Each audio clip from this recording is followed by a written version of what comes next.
BNP কি তবে একলা চলো নীতি অবলম্বন করছে কিনা? বিএনপির আমরা তারেক রহমানের বক্তব্য শুনেছিলাম নির্বাচনের আগে, তিনি যখন লন্ডনে তিনি অনলাইনে বক্তব্য রাখছিলেন, তখন বলছিলেন যে জাতীয় সরকার গঠন করবে, সকল দলের মতামত নিয়ে তিনি দেশ পরিচালনা করবেন।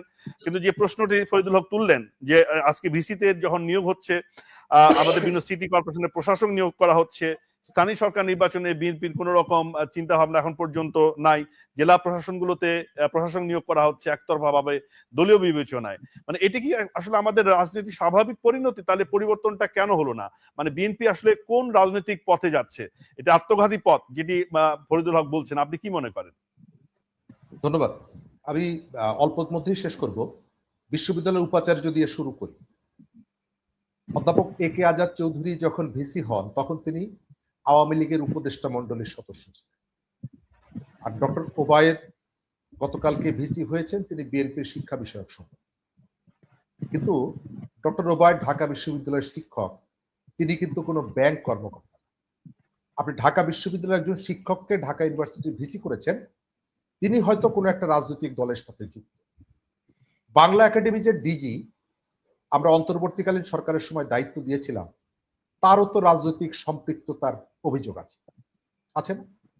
আপনি যে ডক্টর এজাজকে সিটি কর্পোরেশনের দায়িত্ব দিয়েছিলেন একজন নিরপেক্ষ মানুষ হিসাবে ডেকে এনে, তিনি এখন পালিয়ে বেড়ান, দুদক তাকে তাড়িয়ে বেড়ায়। আপনার এখানে কোন ব্যক্তিকে, তার গায়ের রং কি, তিনি কোন পোস্ট হোল্ড করেন, এটি নিয়ে কথা বললে বেশ জনপ্রিয়তা হবে হয়তো, কিন্তু আপনার আসল জায়গাটায় বিড়ালটা ইঁদুর মারে কিনা আপনি একটু সময় নিয়ে দেখেন। 5ই আগস্টের পরে কি জামাত পাওয়ারে এসেছিল, পাওয়ারে বসেছিল? বসেনি।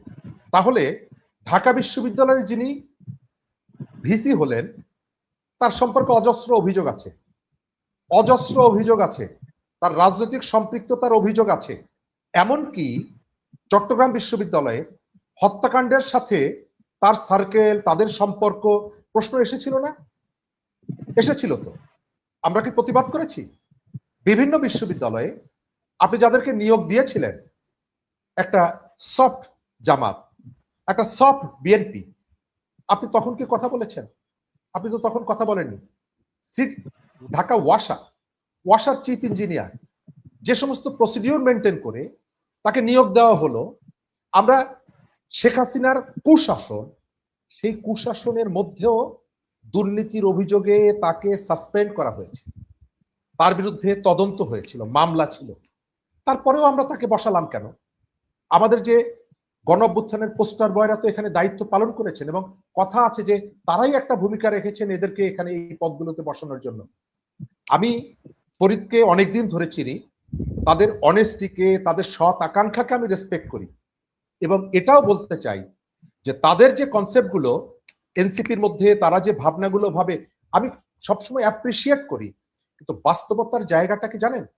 আপনি সমস্ত দায়টা যদি আপনার প্রতিপক্ষ রাজনীতির কাঁধের উপরে চাপিয়ে দেন, আমি এই যে কথাগুলো বললাম, পুলিশ সংস্কার কমিশনের রিপোর্টগুলো আপনি ফেলে দিলেন, কিন্তু পুলিশের জন্য 200 কোটি টাকা দিয়ে পোশাক পরিবর্তন করলেন। আচ্ছা, এই দায়টা কি আমি শুধু জাহাঙ্গীর আলমকে দিব? আমাদের প্রধান উপদেষ্টা কি জানতেন না? পোশাক এখন পড়তে চাইছে না, তারা বলছে যে পোশাক পরিবর্তন হোক। আবার আপনার ওই যে জায়গাগুলো, আপনি নারী সংস্কার কমিশনের যে রিপোর্টটা করলেন, আপনি দুদক নিয়ে যেটা করলেন, আমি বলতে চাইছি যে এই যে সংস্কারের যে কনসেপ্টটা, এই কনসেপ্টটাকে আপনি আঘাত করেছেন, রক্তাক্ত করেছেন অনেক আগে। সুতরাং এখন আপনি এটিকে নিয়ে যতই কান্নাকাটি করেন না কেন, বেগম খালেদা জিয়া মারা যাওয়ার পর জামাতের আমির তারেক রহমানের সাথে দেখা করে জাতীয় সরকার গঠনের প্রস্তাব দিয়েছিল, মনে আছে? নির্বাচনের পরে তিনি সেখান থেকে সরে গেলেন কেন? কারণ জামাতের হিসাব ছিল যে আমরা সরকারে যাব, আমরা মেজরিটি পাবো, সুতরাং বিএনপিকে আমার শেকল দিয়ে বেঁধে ফেলবো জাতীয় সরকার, ও যাতে বিরোধী দলে গিয়ে আন্দোলন করতে না পারে।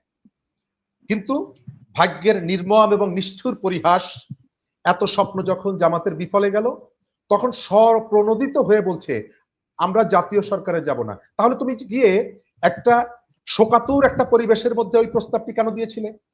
কারণ তুমি পলিটিক্স নিয়ে রাজনীতি করতে চেয়েছিলে, অথবা রাজনীতি নিয়ে তুমি পলিটিক্স করতে চেয়েছিলে।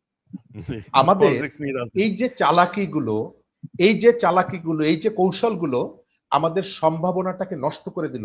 রাইট, আমি এই পরিস্থিতিটা চাই না। জেলায় জেলায় আপনি আপনার দলীয় লোকজনকে নিয়োগ দিবেন, কিন্তু আপনার সেখানে কাকে দিতে চান? আমলাদেরকে? আমি মনে করি কি জানেন, একজন আমলার থেকে একজন রাজনৈতিক নেতা যে রঙেরই হোক না কেন, পাবলিক তার থেকে তুলনামূলকভাবে বেটার সাপোর্ট পায়। খুলনার নজরুল ইসলাম মঞ্জু, আমি নিশ্চিত করে আপনাকে বলছি, আপনি যান, রাত 12টা 1টা পর্যন্ত তার বাড়ির দরজা খোলা থাকে, কিন্তু তার আগ পর্যন্ত যেখানে যে আমলাটা সেখানে ছিলেন সেই আমলা 9টা 5টার বাইরে তাকে পাওয়া যায়নি। একই সাথে এটাও আপনাকে মনে করিয়ে দেই, এই যে দলীয় প্রশাসক নিয়োগ দিয়েছেন, এটা অনন্তকাল রাখা যাবে না এখানে। আর শফিকুল আলমের ভাইকে কোন কোটায় নারায়ণগঞ্জের সিটি কর্পোরেশনের দায়িত্ব দেওয়া হয়েছিল আমার জানা নাই। তখন আমাদের রিপারকেশনটা যদি এই রকমের হতো, আমার ধারণা বিএনপি ভয় পেত যে দুর্নীতির দায়ে অভিযুক্ত, দল থেকে বহিষ্কৃত বরিশাল সিটি কর্পোরেশনের যিনি দায়িত্ব পেয়েছেন শিরিন, তাকে আবার এইখানে পুনর্নিয়োগ দিতে বিএনপি হয়তো ভয় পেত। কিন্তু সেই সময় আমরা জামার রং, পরিচয় এগুলি দেখে এই রিপারকেশনটা দেখাইনি।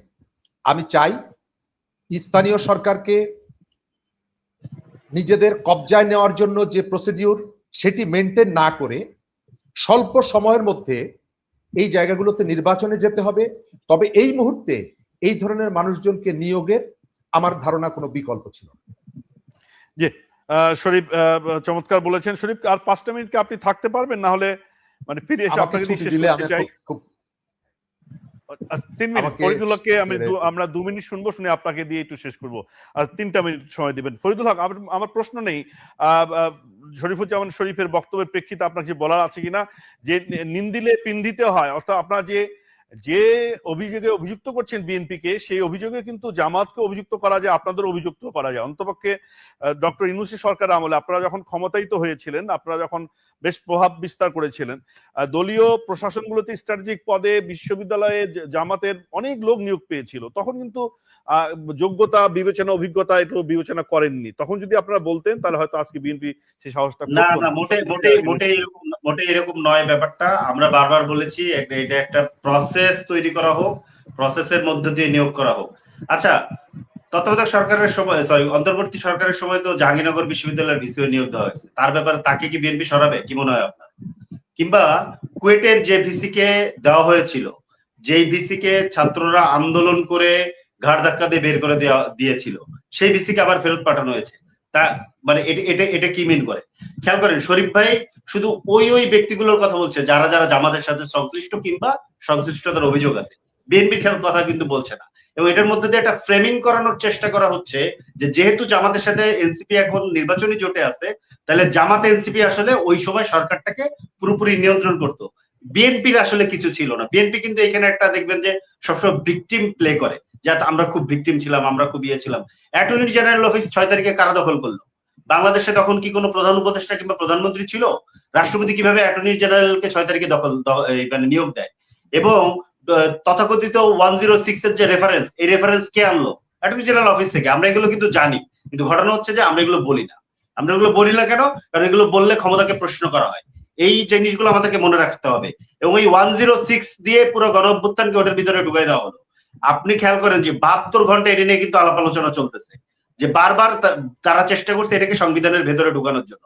এবং বারবার, কারণ আমরা তখন গণ অভ্যুত্থান যখন হচ্ছে, এটা একটা পরিষ্কার বোঝাপড়া যে একটা গণ অভ্যুত্থান একটা সাংবিধানিক মানে পরিস্থিতি থাকার পরেও যখন একটা গণ অভ্যুত্থান হয়, তখন আপনি একটা সুপ্রা কনস্টিটিউশনাল সিচুয়েশনে থাকেন।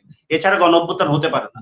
সুপ্রা কনস্টিটিউশনাল সিচুয়েশনকে কখনোই আপনি কনস্টিটিউশনের ভেতর থেকে এটাকে আপনি সলভ করতে পারবেন না। আপনাকে এই ধরনের জুলাই সনদ আপনার কতটুকু মানে আকাঙ্ক্ষা মতো হলো বা না হলো, আপনার কিন্তু এখানে একটা জুলাই সনদ কিন্তু আপনি যদি সংবিধান ধরেন, সংবিধানের সাথে সাংঘর্ষিক। এটা কিন্তু একটা সুপ্রা কনস্টিটিউশনাল অথরিটি তৈরি করেছে এটা, এবং এই অথরিটিকে লেজিটিমেসি দিয়েছে হচ্ছে জনগণের গণভোট। আপনি খেয়াল করেন, আমি তো বলছি না যে জামাতের প্রভাব এখানে ছিল না, বিএনপির প্রভাব কি ছিল না সেটা আপনি কেন দেখেন না? বিএনপির ধরেন খলিলুর রহমান, যাকে নিয়ে বিএনপি খুব করছে, বিরোধিতা করছে, সেই খলিলুর রহমান কিভাবে পররাষ্ট্রমন্ত্রী হইল? মানে সবচেয়ে প্রভাবশালী উপদেষ্টাই তো এখন বিএনপির অন্যতম সবচেয়ে প্রভাবশালী মন্ত্রী হয়েছে। তার মানে কি ওই সরকারের উপরে বিএনপির প্রভাব ছিল না? কিংবা আপনার কি মনে হয় যে বিএনপি চায় নাই এমন একটা কাজ ওই সরকার করতে পেরেছে? তাহলে ওই সকল ব্যর্থতার দায় শুধুমাত্র কেন আপনি এনসিপি কে দিবেন? কারণ ওই সরকার কিন্তু সবার সরকার, এটা আপনাকে মাথায় রাখতে হবে। কিন্তু দায়টা দেওয়ার সময় সকল দোষ এনসিপির, আর ভালোটা করার সময় সকল ভালো বিএনপির। এই যে মানে কি বলে যে এই যে ন্যারেটিভ নির্মাণের যে খেলা, এই খেলা থেকে আমাদেরকে যদি সত্যি আমরা চাই এই খেলা থেকে বেরোতে হবে। এই খেলা থেকে, হ্যাঁ আমি বলছি না যে দায় নাই, কিন্তু ওই দায়টা আপনি বলেন না। আপনি বলেন শুধুমাত্র যেটাকে বললে এনসিপি কে ঘায়ল করা যায়। আপনাকে এটা বুঝতে হবে, এনসিপি একটা নতুন রাজনৈতিক দল, সে চাইলেই সবটা করে ফেলতে পারেনি, তার পক্ষে এটা সম্ভব না। এবং তাকে আপনি 100% অথরিটি কি সরকারের মধ্যে দিয়েছিলেন? আপনি বলেন। আপনি রাষ্ট্রপতি পর্যন্ত সরাতে দেন নাই। আপনি এই যে প্রশাসক নিয়োগের এই যে কথা হচ্ছে, এই প্রশাসক নিয়োগের উদ্যোগ সরকার নিয়েছিল, আইন করেছিল, সেই আইনের বলে কিন্তু এই প্রশাসক গুলো নিয়োগ দেওয়া হচ্ছে, এগুলো মনে রাখতে হবে। সে আইন করার পরে যখন প্রশাসক নিয়োগ দিতে যাবে, তখন বিএনপির বড় নেতারা গিয়া প্রফেসর ইউনূসের টেবিল থাপিয়ে বলছে যে যদি এগুলো করেন সমর্থন প্রত্যাহার করে নিব, কালকে থেকে রাজপথে নামবো। এই কথা কেউ বলবে না। কেন? কারণ বিএনপি এখন 2/3 মেজরিটি পেয়েছে, সে যা করবে সবাই মায়ের গুতা খাক, আরো মানুষজন আরো জেলে যাক, এই ডিজিটাল নিরাপত্তা আইনের মতো আইন ফেরত আসুক, তারপর আবার বুঝবে যে কাঠামো সংস্কার না হলে আপনি যত ভালো ভালো কথা বলেন কোনো লাভ হবে না। একটা জিনিস খেয়াল করে দেখেন, এইখানে এত বড় পলিটিক্যাল কোশ্চেন, বাংলাদেশের রাষ্ট্র ব্যবস্থার সংস্কার করতে হবে, সংবিধানকে সংস্কার করতে হবে, এত বড় পলিটিক্যাল কোশ্চেন নিয়ে আমরা 1.5 বছর ধরে আলাপ করলাম। বাংলাদেশের প্রধানমন্ত্রী, সবচেয়ে বড় রাজনৈতিক দলের নেতা, উনি এই বিষয়ে কোন পলিটিক্যাল কোশ্চেনে কোন অ্যান্সার করেছেন এখন পর্যন্ত? কেন? আইদার উনি জানেন না, অথবা এটাকে উনি কোনো গুরুত্বই দেন না। উনি মনে করেন যে বাংলাদেশ যেমন আছে তেমন, শুধু আমি প্রধানমন্ত্রী হয়ে গেলে বাংলাদেশের আপনাকে অসংখ্য ধন্যবাদ। ব্যাপারটা তো তা না। আলোচনা একেবারে শেষ দিকে 1 মিনিট